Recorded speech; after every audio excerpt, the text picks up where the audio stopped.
기도하겠습니다. 이 시간도 주께서 우리에게 가장 원하시는 것은 우리의 마음인 줄로 압니다. 마음을 열고 믿음으로 우리를 사랑하신 주님의 그 음성을 참으로 우리의 마음에 담는 이 시간 되기를 원합니다. 성령께서 역사하여 주시기를 바라며 예수님의 이름으로 기도합니다. 아멘. 이는 내 사랑하는 아들이라 제목입니다. 요셉을 통해 애굽으로 왔던 이스라엘 백성들의 나중 삶은 참으로 비참했습니다. 애굽 사람들의 시기와 따돌림으로 저들은 결국 노예의 신세로 전락하고 말았습니다. 그러나 하나님은 그들을 애굽에서 건져내셔서 가나안으로, 하나님께서 예비하신 가나안으로 자기 백성을 인도하고자 하셨습니다. 하나님은 이를 위해 모세를 부르셨고 바로 왕과 담판을 해서 그 일을 감당하도록 말씀하셨습니다. 너는 바로에게 이르기를 여호와의 말씀에 이스라엘은 내 아들 내 장자라 이렇게 전하겠습니다. 이스라엘은 내 아들이라. 하나님께서 친히 이스라엘을 내 아들이라고 말씀하셨듯이 하나님께서는 또한 여러분 한 분 한 분을 내 아들이라 말씀하고 계시는 것을 여러분 들으시기를 축원합니다. 첫째로 자랑스러워 하십니다. 내 아들이라 자랑스러워 하시는 겁니다. 이스라엘은 십제 노예의 신분으로 소위 이 세상에서 실패한 모습의 삶을 살고 있었습니다. 가난과 눈치와 눌림과 업신여김을 받으며 그렇게 근근히 살아가고 있었던 것입니다. 그러나 하나님은 저들을 부끄러워하지 아니하시고 이스라엘은 내 아들이요 내 장자라 하시면서 자랑스러워 하셨습니다.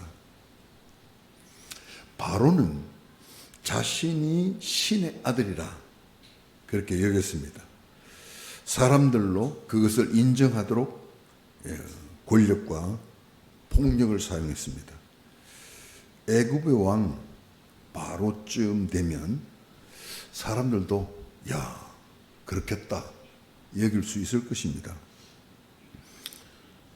근래도 일본의 천황 같은 경우 일본 사람들한테는 신적 존재로 군림하고 있었댔죠. 지금도 약간 그런 게 있죠. 그래서 천황이라 그러지 않습니까? 자칭입니다. 자칭 천황이라 그렇게 말하고 있습니다. 북한의 김일성 3대는 북한 사람들한테 신적 존재로 숭배를 받고 있죠. 그런데 한낱 애굽의 노예의 신분인 이스라엘 사람들을 향하여 신의 아들이다. 그것도 신 중에 신이죠. 참되신 하나님의 아들이라. 그렇게 하니 여러분 그게 말이 됩니까? 현실적으로요. 요즘도 뭐 신의 한 수다 뭐 그런 말 쓰지 않습니까? 기발난 아이디어 가지고 뭔가 수를 열어갈 때 뭐 신의 한 수다 이런 말 합니다만, 그러나 이스라엘 사람들을 향하여 불쑥 신의 아들이라 이렇게 말한다면 사람들이 그것을 받아들일 수가 있는가? 오히려 조롱하거나 미쳤다고 핍박을 할 것입니다. 그러나 여러분 누가 맞습니까? 누가 뭐라든 이스라엘 백성을 향해 이는 내 아들이라 이렇게 말씀하신 분은 누구십니까? 하나님 자신입니다.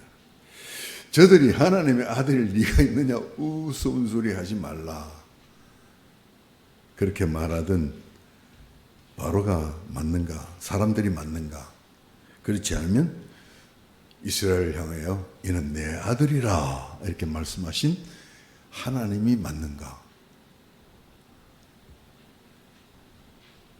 하나님은 여러분에게도 내 아들이라 이렇게 말씀하셨습니다. 할렐루야. 영접하는 자 곧 그 이름을 믿는 자들에게는 하나님의 자녀가 되는 권세를 주셨느니라. 할렐루야. 여러분 믿지 않습니까? 여러분 믿는 사람들이지 않습니까? 믿는 여러분들에게는 이미 하나님께서 당신의 자녀가 되는 권세를 주신 줄로 믿습니다. 내 아들이라 그 말입니다. 하나님께서 믿는 여러분을 내 아들이라 인정하시고 그렇게 자랑스러워 하신다 하는 사실입니다. 근데 여러분 스스로는 어떻습니까? 내가 하나님의 아들? 여러분 그 사실을 얼만큼 인정을 하고 있는지요? 내가 과연 하나님의 아들일까? 받아들이기가 쉽지 않죠. 우리는 오히려 하나님께서 나를 부끄러워하실 것이다. 내 아들이다. 이게 아니고 부끄러워하실 것이다. 어쩌다 저런 게 생겨서 뭐 이런 식으로 우리가 집에서 자라면서 흔히들 뭐 그렇지 않은 부모님도 있겠습니다만 보통 보면 우리 보통의 부모들은 그렇죠. 뭔가 잘해야 뭔가 뛰어나야 내 아들입니다. 그렇게 인정받지 않습니까?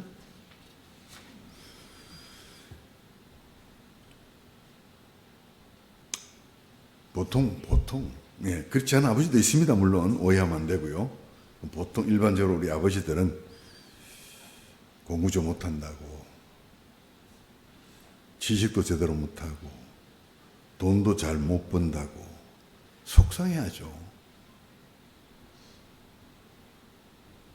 그걸 모를 리가 없습니다. 눈치가 뻔한데 차마 그 앞에서 말은 못해도 그런 부모의 눈치를 뻔히 우리는 알 수가 있죠. 그래서 스스로 못난 아들 같아서 많은 부담을 가지고 살아갑니다. 우리가 그렇게 길들여졌기 때문에 문제는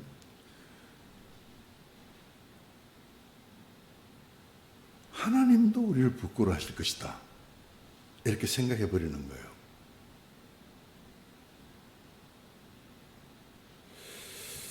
그러나 이스라엘을 부끄러워하지 않으시고 내 아들, 내 아들이라, 내 장자라, 바로야, 내 아들이다. 내 아들이다 하면서 지칭한 그 사람들이 뭐였어요? 노예였잖아요. 노예는 그 당시 사람 취급을 못 받았잖아요. 근데 그런 저들을 향하여 바로야, 내 아들이라. 이렇게 말씀하신 하나님. 하나님은 그들의 어떤 외형의 모습, 얼마나 잘났느냐, 얼마나 많이 가졌느냐, 이런 것 보고 말씀하시는 것이 아니고, 하나님은 그 존재, 그 자체를 자랑스러워 하시는 분인 줄로 믿습니다. 하나님의 택한 백성이시잖아요. 하나님의 형상을 닮은 그런 자기 백성이잖아요. 지금 겉으로 좀 부족하고 하다 할지라도 하나님께는 정말로 소중한 그 자체가 정말로 소중한 바로 그런 자들이라는 사실을 말씀하고 계시는 것입니다. 동일하게 여러분을 향하여서도 하나님은 정말 나의 자랑스러운 아들이라 이렇게 말씀하고 계시는 것을 여러분 믿으시기를 바랍니다. 세상의 부모님들은 달라요. 잘나서, 똑똑해서, 공부 잘해서, 출세해서 내 아들입니다. 이게 아니에요. 그런 식으로 아들 자랑하는 그런 아버지 하나님이 아니다 이 말입니다. 비록 못났다 할지라도 사람들 보기에는 좀 업신여김을 당한다 할지라도 그러나 믿는 사랑하는 당신의 자녀들 하나님께서 택하신 자기 백성을 하나님은 자랑스러워하시고 그 존재 자체를 기뻐하시고 귀하게 여기시고 자랑스러워하신다 하는 것을 여러분 믿으시기를 바랍니다. 한번 불러보세요. 아버지. 한번 불러보세요. 아버지. 여러분 하나님 아들이지 않습니까? 실감 나십니까? 아버지. 자주 부르세요. 아버지. 아버지. 저도 여러분들은 그렇지 않겠으면 저는 아버지의 어떤 특별한 사랑을 거의 못 느끼고 자랐습니다. 그렇기 때문에 아버지 하면 이렇게 오는 게 감정적으로 정서적으로 오는 건 별로 없습니다. 오히려 섭섭한 것이 있고, 그러나 이제 말씀 안에서 참으로 우리를 향하신 하나님의 그 사랑을 우리가 알 때에 아버지, 아버지 이제 다르죠. 자주 부르십시다. 아버지. 다 같이 다시 한번 아버지. 하나님 아버지 얼마나 감사합니까? 여러분 하나님의 아들들입니다. 할렐루야. 내 아들이라 하시면서 하나님은 여러분을 자랑스러워 하신다. 여러분은 그의 아들 된 권세를 가지고 있습니다.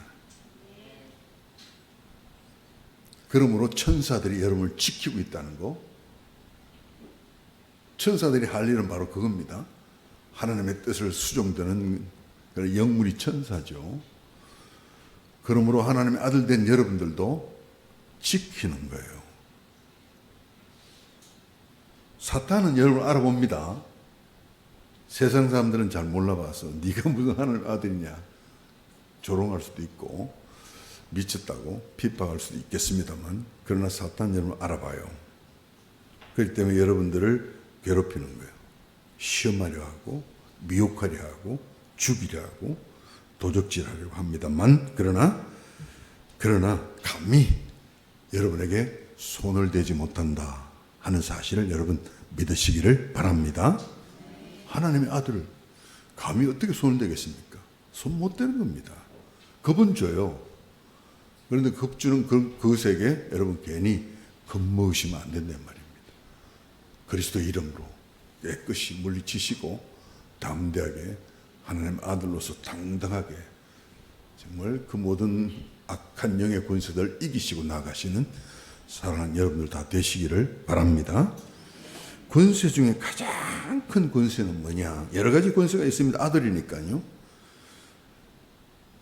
그러나 그 중에 가장 큰 권세는 아버지를 만날 수 있는 권세입니다. 아들의 권세가 바로 그거죠. 아들의 권세. 아버지를 만날 수 있는 겁니다. 바이든 대통령 취임식 때 보니까 바이든이 계속 끌어안고 있는 애가 누구였습니까? 손주였죠, 손주. 예. 그래서 바이든의 별명이 딱 하나 붙었어요. 손주 바보라고. 근데 그 손주의 아들, 아버지 아빠죠. 그러니까 바이든의 아들은 아주 질타를 많이 받는, 행동이 아주 성취를 안 했죠. 마약도 하고 또 무슨 여러 가지 구설수에 많이 올라가죠. 문제가 많았습니다. 그래서 그 아들은 아버지 취임식 때도 얼굴을 못 내밀었어요. 그러나 그 아들을 사랑하는 아버지의 마음, 바이든의 마음이 그 아들의 아들, 손주죠. 손주를 그렇게 끼고 있어요. 그렇게 끼고 있는 그걸 통해서 간접적으로 비록 사람들로부터 손가락질 받는 아들 할지라도 그 아들을 향한 사랑을 나타내고 있다 하는 사실을 저는 느꼈어요. 여러분, 아들은 아버지를 만날 수 있는 특권이 있습니다. 그 아버지가 대통령이든 그 아버지가 뭐든 간에 아버지를 만날 수 있는 특권을 가지고 있습니다.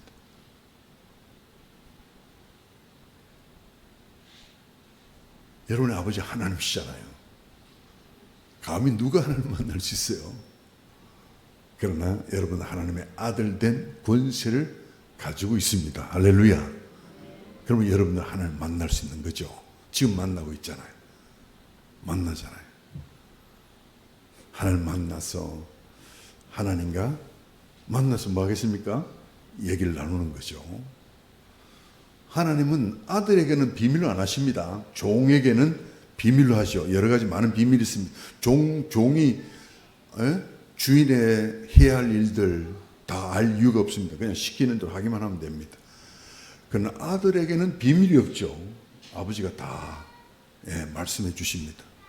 내가 하고자 하는 거, 내가 계획하고 있는 거 다 말씀해 주십니다. 그래서 우리는 아버지께 나가서 아버지를 만나면 아버지께로부터 그런 비밀을 듣는 거예요. 하나님의 섭리, 이 세상을 다스리시는 하나님의 섭리. 그래서 우리는 하나님을 만나면 세상을 알게 돼. 이 세상이 보이죠, 지금. 보입니다. 이 세상을 다스리시는 하나님께서 당신이 다스리시는 그 섭리, 이런 것들을 말씀해 주시는 거예요. 보이는 겁니다. 특히 미래가 보입니다. 미래가 보여요. 요한계시록을 보십시오. 하나님은 이제는 아들 된 여러분들에게 전혀 비밀로 하지 아니하시고 미래를 보여주시는 거예요. 미래를 보여주시는 거예요. 그래서 우리 미래가 보입니다. 미래가 보입니다. 그래서 우리 미래를 보는 자들, 하나님의 아들 된 여러분들의 특권이죠. 그래서 어저께도 고민을 많이 했어요. 요한계시록은 우리의 미래죠. 현실과 미래, 현실과 미래.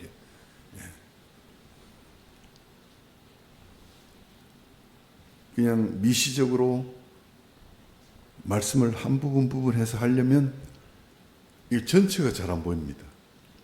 그래서 전체를 다 뭉뚱그려서 짧은 시간에 압축해서 계시록을 여러분에게 한번 보여주고 싶어요. 그래서 오늘 오후 시간에 그걸 할까 하다가 많이 망설였어요. 근데 아직은 좀 때가 좀 그렇다.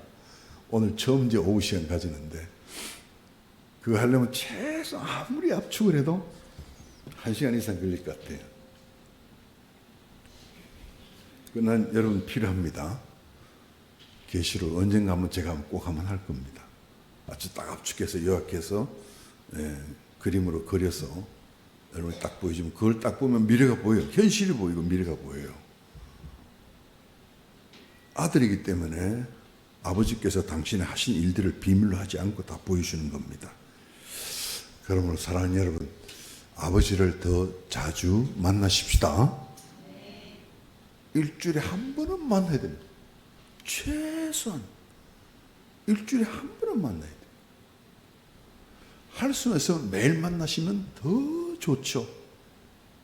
그래서 새벽마다 하루를 열기 전에 아버지께 나오셔서 아버지 만나고 또 여러분의 하루를 주신 아버지의 뜻이 무엇인지를 알고 그 뜻대로 하루를 살아가는 사람하고 그냥 생각 없이 그냥 살아가는 사람하고는 나중 돌아보면 진짜 하늘과 땅 차이예요. 정말 부탁합니다. 자주 만나세요. 여러분은 그 특권이 주어져 있지 않습니까? 아버지 더 자주 만나시고요. 근데 우리가 아버지 만나면 시기하는 사람들이 굉장히 많아요. 악한 권세, 하늘에 쫓겨난 붉은 용, 그들의 수하, 바다에서 올라온 짐승, 정권을 잡은 자들이죠. 땅에서 올라온 짐승, 이단, 종교사상을 가진 종교인들입니다. 우리가 아버지를 만나면 저들은 굉장히 싫어요. 수단 방법을 가리지 않고 기회만 되면 못 만나게 하려고 애를 쓰는 것이 저들의 목적입니다. 그러나 개의치 마시고 여러분 세상 다른 거 다 못해도 아버지 만나는 일만은 여러분 양보하지 마시기를 축원합니다. 더 자주 만나세요. 주님을 만나는 비대면 해도 되지 않습니까? 불가피한 경우 어쩔 수 없습니다. 아버지 아십니다. 그거를요. 그러나 우리는 그리스도의 몸입니다. 교회. 몸은 만져지는 겁니다. 몸은 보여요. 우리가 함께 모일 때 몸을 이루는 겁니다. 여러분 지체들이고요. 어떤 분은 섬기는 손이고, 어떤 분은 전도하는 발이고, 어떤 분은 가르치는 입이고, 교회입니다. 그리스도의 몸입니다. 그리스도를 만나는. 두세 사람이 모인 그곳에 내가 거기에 함께 있느니라. 그 말씀하신 이유들을 우리는 알아야 돼요. 혼자서도 불가피한 경우 하나님은 아십니다. 그러나 그렇지 아니한 한 양보하지 마십시오. 방해받지 마십시오. 아버지 만나는데 누가 그 싫어하는 권세가 있긴 있습니다만, 그러나 여러분들이 그리스도 이름으로 나오면 막을 수가 없죠. 자주 만나시는 저와 여러분 되기를 축원합니다. 두 번째로 데려가려 하십니다. 아들이니까요. 데려가려 하신단 말입니다. 왜냐하면 사랑하시기 때문에 같이 두고 싶으시죠. 그래서 하나님은 이스라엘 백성을 가나안으로 데려가시려고 하신 것입니다. 사랑하시기 때문에 그렇죠. 근데 이스라엘 백성들은 그 사실을 받아들이기가 힘들었어요. 오히려 하나님을 원망했죠. 저들은 하나님의 사랑을 모른 채 그냥 고달픈 나그네 생활, 노예 생활을 하고 있었던 것입니다. 저들 마음속에는 하나님이 우리를 사랑하신다면 어떻게 이대로 버려둘 수가 있는가? 하나님이 나를 사랑하신다면 어떻게 우리에게 이런 일이 일어날 수 있는가 하는 그런 생각으로 미처 하나님의 사랑을 깨닫지 못하고 하나님께서 나를 사랑하지 않는가 보다 하는 그런 생각으로 사로잡혀 있었다는 사실을 우리가 보게 되죠. 그러나 하나님은 정말로 저들을 사랑하신 것입니다. 왜냐하면 참으로 사랑하기 때문에 채찍이 필요한 거예요. 그렇죠? 사랑하기 때문에 채찍이 필요하다. 아들에게 채찍질 하는 거죠. 그 아들을 바로 세우기 위한 하나님의 채찍이 바로 애굽이었습니다. 애굽 생활. 그 아들을 바로 잡으시는 하나님의 섭리. 아들이기 때문에 징계가 없는 아들이 어디 있습니까? 징계가 없으면 아들이 아니죠. 그럼 버림받은 겁니다. 징계가 있다는 건 아들의 증거입니다. 하나님께서 그들을 정말 사랑하시는 것을 애굽은 착각을 했어요. 사랑하셔서 그 아들을 바로잡으시고 세우시기 위한 하나님의 그 섭리가 거기에 있었는데 바로와 애굽 사람들은 그것도 모르고 이스라엘을 향해서 아주 지나치게 학대를 하고 그들의 피를 빨았다는 사실입니다. 그래서 하나님이 더 진노하셨죠. 그렇습니다. 요 정도만 해라. 내 아들 징계를 허락하실 때 요 정도만 해라. 요 정도 하는 것만 해도 아버지의 마음이, 아들을 채찍질하는 아버지의 마음이 어떠하겠습니까? 요 정도만 해도. 그런데 이걸 허락해 놨더니 이걸 막 이걸 더 지나쳐가지고 패고 때리고 그야말로 피를 빨고, 그러니까 아버지 마음이 화가 얼마나 나셨겠어요. 그래서 때리시는 것이 재앙입니다. 애굽이 무섭게 재앙을 받았죠. 10번의 재앙을 받았습니다. 장자까지 다 죽고 그것도 모자라가지고 그냥 홍해로 끄집어내가지고 홍에다가 바로의 군대를 끄집어내 놓고 거기다 물로 다 덮어버려 싹 멸살시켜버린 겁니다. 여러분 바벨론 때도 그래요. 하나님은 자기 유다 백성을 바로 세우시기 위해서 채찍으로 바벨론을 일으키신 거예요. 그래서 바벨론에 의해서 고통을 많이 당했죠. 포로로 붙잡혀 가기도 하고. 이 바벨론이 이것도 모르고 자기네들이 잘나서 그런 줄 알고 막 때린 겁니다. 막 때린. 그 지나치게 때리니까 아버지께서 얼마나 화가 나셨겠어요.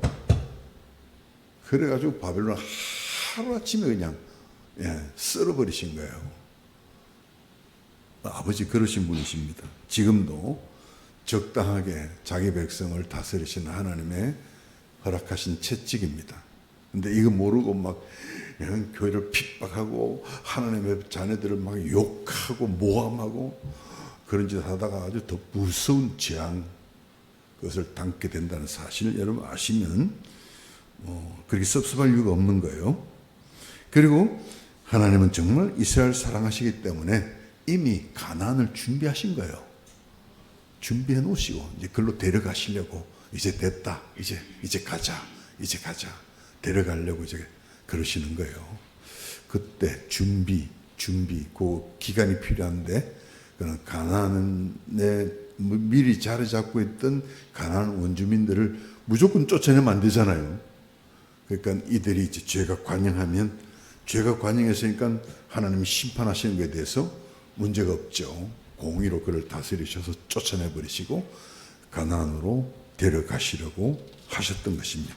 준비가 끝날 때까지, 그때까지 하나님은 그들을 애굽에 두셨다는 사실입니다.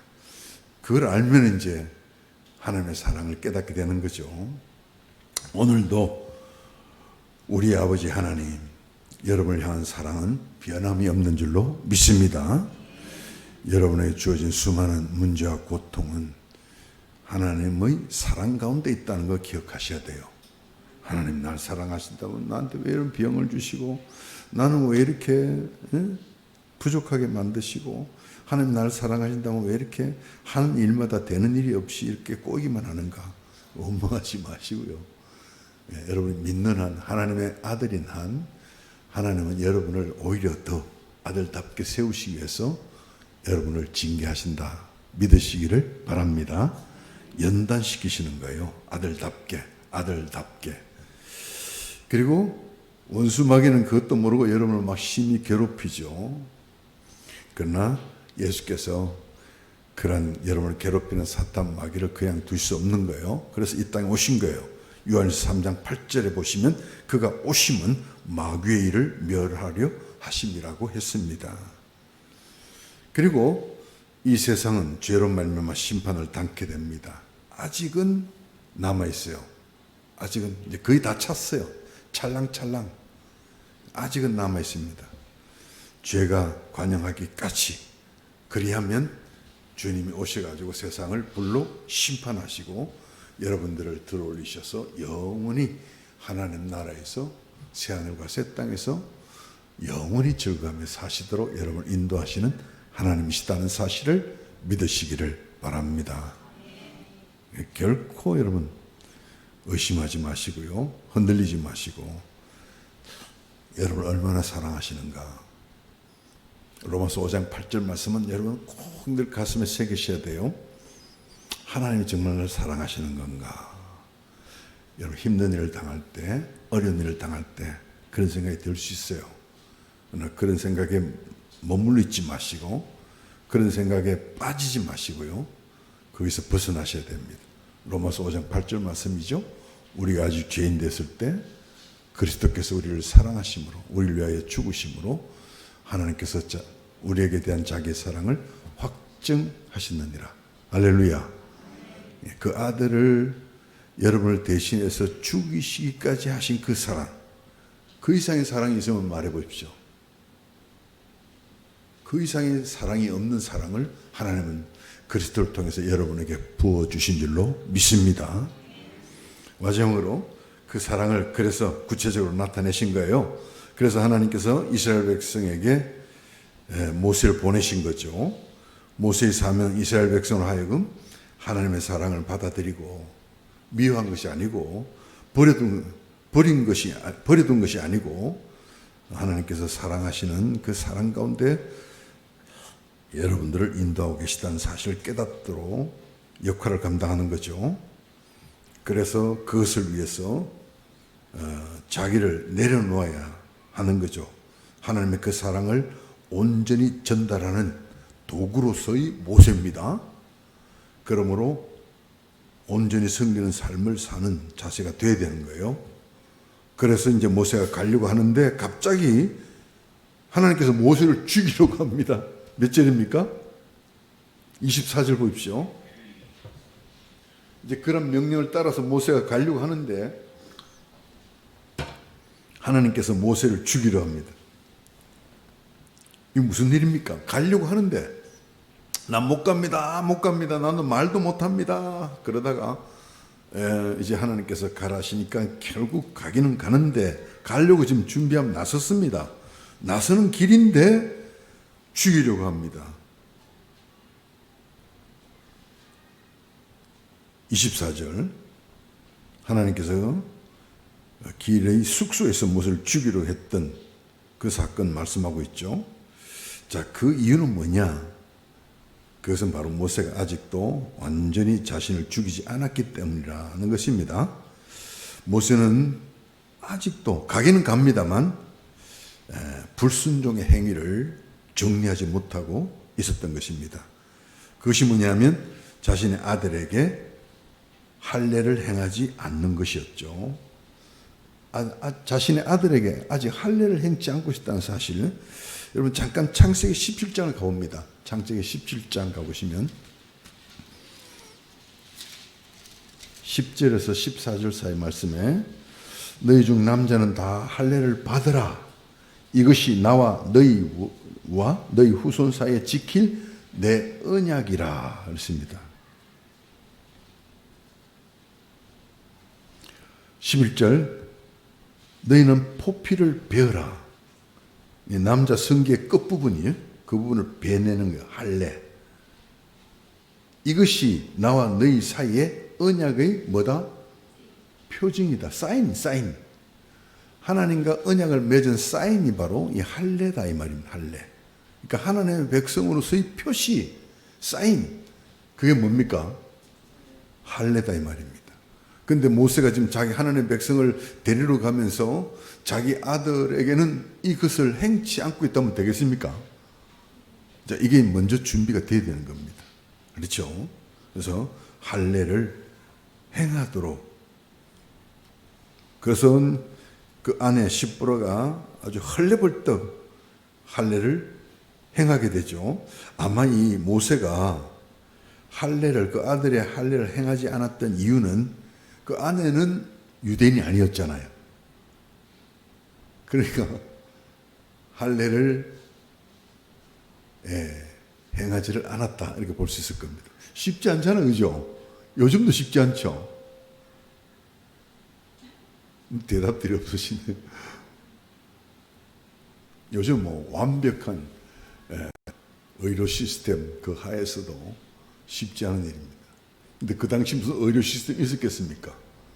뭘로 했다고 그랬습니까? 무슨 칼로?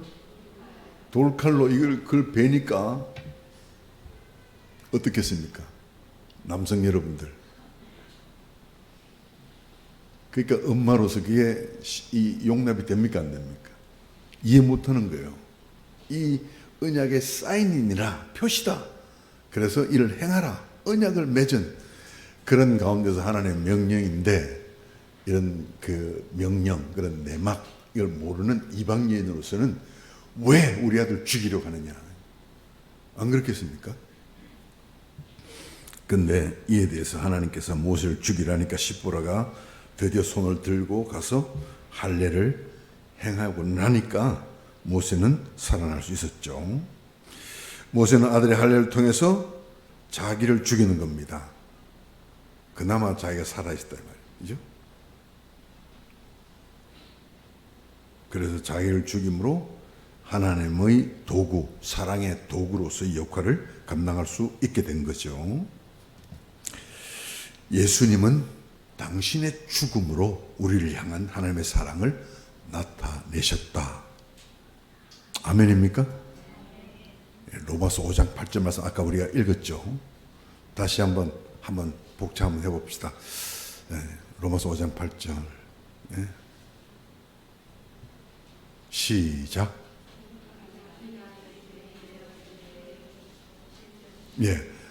못 되시는 분은 찾으셔도 돼요. 이거는 정말 여러분 늘 묵상을 하셔야 돼요. 늘 묵상, 자주 묵상. 여러분 삶이 힘들 때 오히려 더욱더 이 말씀을 묵상을 하셔야 돼요. 로마서 5장 8절 시작. 그리스도께서 우리를 위하여 죽으심으로 하나님께서 우리에게 대한 자기의 사랑을 확정하셨느니라. 할렐루야. 여러분, 하나님께서 여러분을 얼마나 사랑하시는지 여러분 믿으십니까? 여러분이 병들어도, 여러분이 실패해도, 여러분이 넘어져도, 그러나 여러분을 향한 하나님의 사랑은 변함이 없다는 사실을 믿으십니까? 여러분이, 하나님이 여러분을 미워하셔가지고 병 주시고 뭐 실패를 주시고 문제를 주시고 그렇게 하신 것이 아니라 여러분을 사랑하시기 때문에 여러분에게 때로는 그런 것들을 허락하셨다는 사실을 여러분 믿으십니까?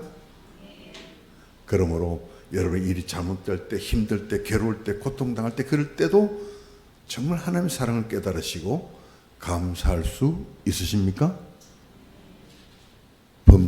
범사에 감사하라, 그 의미입니다.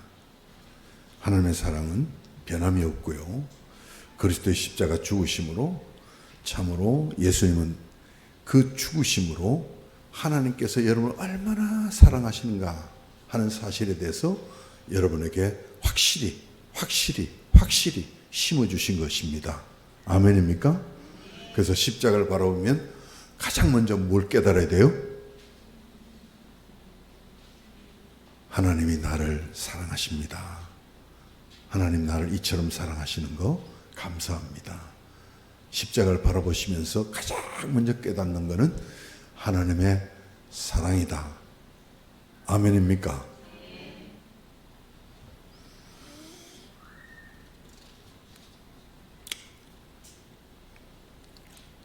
그러므로 이제 여러분도 이제 중요합니다.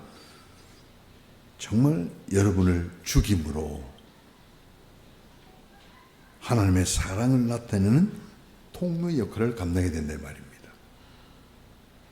모세가 자기가 안 죽어서 그래도 할례 정도야 하고 있다가 할례를 받고 난 다음에서 비로소 하나님의 사랑을 전달하는 그런 역할을 감당할 수 있게 되었죠. 예수님의 십자가에 죽으심으로 하나님께서 자기 백성 얼마나 사랑하시는 사실을 온 세상에 알리셨죠. 여러분도 똑같습니다. 여러분 자신, 여러분이 죽음으로 정말 하나님의 사랑을 아직도 이를 모르고 있는 사람들에게 전달하는 통로가 된다. 아멘입니까? 내가 살아있으면 이 전달이 안 되는 겁니다. 내가 죽어야 되는 거예요. 내가 죽어야 그렇습니다. 그래서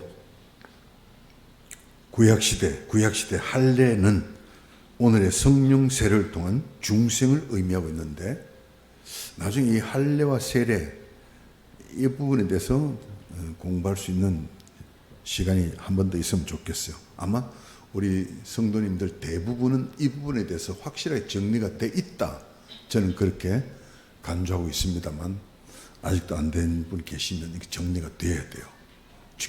굉장히 중요한 진리 중에 진리잖아요. 구약의 할례가 신약에서 뭐냐? 신약에서는 성령세로 말미암는 중생을 의미하는 겁니다. 그래서 그리스도와 함께 죽었고, 아멘입니까? 그리스도와 함께 살았고, 자, 그리스도와 함께 연합되어 있다 사실을 말하는 겁니다. 연합. 그래서 그것을 믿는 사람이 이를 표시하는 것이 바로 세례입니다. 세례 받는 자는 바로 이것을 알고 이 사실에 대해서 자기를 고백하는 게 세례입니다. 오늘날 세례가 남발이 돼가지고 참 오늘 교회가 혼란을 일으키는 원인 중에 가장 큰 원인이 바로 거기에 있다, 저는 그렇게 생각합니다. 세례 받는 사람은 최소한도 자신과 그리스도의 연합을 깨달아야 돼요. 함께 죽었고 함께 살았다니. 성령 세례가 먼저죠. 믿음으로 죽었고 믿음으로 살았고, 그래서 그리스도와 연합을 통해서 나는 이제는 나는 죽었고 나는 살았다. 죽어야 될 나는 죽었고 그리스도와 함께 살았다는 사실을 깨닫고, 그래서 이 사실의 고백, 이 사실을 고백하는 것이 바로 물세례를 받는 겁니다. 아멘입니까? 혹시라도 모르시는 분 계시면 정말 넘어가지 마시고요. 대학 청년부는 사모님한테 꼭 배우세요. 그리고 우리 장년부는 저한테 와서 꼭 물으시고 아시면 됐습니다. 아시는 분들은 또 옆에 분들 앞에 확실하게 가르쳐 주시고 이거 모르면 기독교 자체가 헷갈리는 겁니다. 뭔지 몰라요. 이게 알아야 이게 중심입니다. 이게 기독교의 뿌리입니다. 기둥입니다. 이걸 알고 그래서 그리스도와 함께 죽었고 내가 그리스도와 함께 십자가에 못 박혔나니 그런 적 이제는 내가 산 것이 아니요 내 안에 그리스도께서 사신 것이라. 할렐루야. 그래서 그리스도가 나를 사시도록 나는 죽는 겁니다. 나는 죽는 거. 오늘 주보의 기원에도 우리 성시교독에도 그 말씀 나눴죠. 주보 한번 보십시오. 주보에 보시면 성시교독 맨 마지막 인도자 밑에서 네 번째부터 우리 같이 읽어봅니다. 밑에서 네 번째부터 이 사실을 말하고 있어요. 우리가 시작. 우리가 항상 예수 죽음을 몸에 짊어짐은 예수의 생명이 또한 우리 몸에 나타나게 하려 함이라. 우리 살아있는 자가 항상 예수를 위하여 죽음에 넘겨짐은 예수의 생명이 또한 우리 죽을 육체에 나타나게 하려 함이라. 할렐루야. 바로 이것을 말하는 것입니다. 내가 죽어야 하나님께서 참으로 얼마나 사랑하시는가 하는 사실을 사람들에게 알려줄 수 있는 거예요. 통로가 된다 이 말입니다. 모세가 그랬듯이 예수님이 십자가에서 그 사실을 알려주었듯이 저와 우리도 내가 죽고 그러므로 그리스도가 삶으로 섬김의 삶을 삶으로 하나님께서 당신을 얼마나 사랑하시는가 그 사실을 깨닫도록 해주는 바로 그런 통로가 된다는 사실을 말씀하고 있는 것입니다. 사랑하는 여러분, 이는 내 사랑하는 아들이라. 아멘입니까? 여러분 자신이 그것을 받아들이십니까? 중요한 건 여러분 자신입니다. 이는 내 사랑하는 아들이라. 여러분은 하나님께서 사랑하시는 하나님의 아들이라는 사실에 대한 확실한 자기인식, 자존감입니다. 자존감. 여러분은 신적 존재입니다. 여러분은 신의 아들입니다. 여러분은 하나님의 아들입니다. 신 중의 신, 다른 신과 비교도 안 되는 참되신 하나님의 아들이다. 여러분이 그런 사람이다. 믿습니까? 받아들입니까? 이걸 받아들이는 것이 신앙의 이 믿음의 그 힘 있는 발을 내딛는 출발이 된다는 걸 기억하셔야 돼요. 하나님의 아들로서. 그러니까 하나님을 자주 만나야 돼요. 하나님과 교통이 여러분의 영적 자각을, 여러분의 실제, 여러분 자존감, 내가 누군가 하는 사실을 일깨워 주는 겁니다. 하나님의 아들, 하나님과 교통하는 사람. 여러분 보통 사람과 다릅니다. 여러분 성도입니다. 구별된 사람들입니다. 세상 사람과는. 하나님을 만날 수 없는 저런 사람들하고 하나님을 매일 만나는 사람하고 같을 수가 없습니다. 여러분. 근데 뜨문뜨문 만나면 긴가민가해져 버려요. 아무쪼록 뜨문뜨문 만나지 마시고요. 일주일에 한 번은 죽어도 만나고요. 할 수만 있으면 매일 만나고요. 얼마나 좋은지 몰라요. 하나님을 알고 그 섭리를 알고 그 경륜을 알고 미래를 알고 보이는 거예요. 소망 가운데 사는 삶. 그래서 아직도 이를 모르고 있는 많은 사람들에게 하나님이 당신도 사랑합니다. 에이, 하나님 계시다면 내가 날 이렇게 내버려두면 하나님 날 사랑한다 말할 수 있어요? 사람들은 거의 그런 생각에 완전히 잡혀 있습니다. 아닙니다. 하나님 정말 당신을 사랑하십니다. 그 사실을 그 사람에게 알려주기 위해서는 여러분이 죽어야 된다 말입니다. 사랑을 전달하는 통로가 되셔야 된다 말입니다. 날마다 나는 죽고 그리스도가 사심으로 하나님의 사랑을 사람들에게 심어주는 위대한 모세와 같은, 그리고 예수님이 하셨던 그 일, 오늘 이 시대 속에 감당해 나가시는 사랑하는 저와 여러분, 우리 교회가 되기를 축원합니다.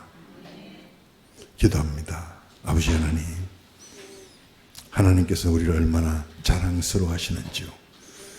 그런데도 나는 나 자신을 부끄러워하고 또 오히려 심지어 자학하고 그런 가운데 머물러 있으면 안 될 줄 압니다.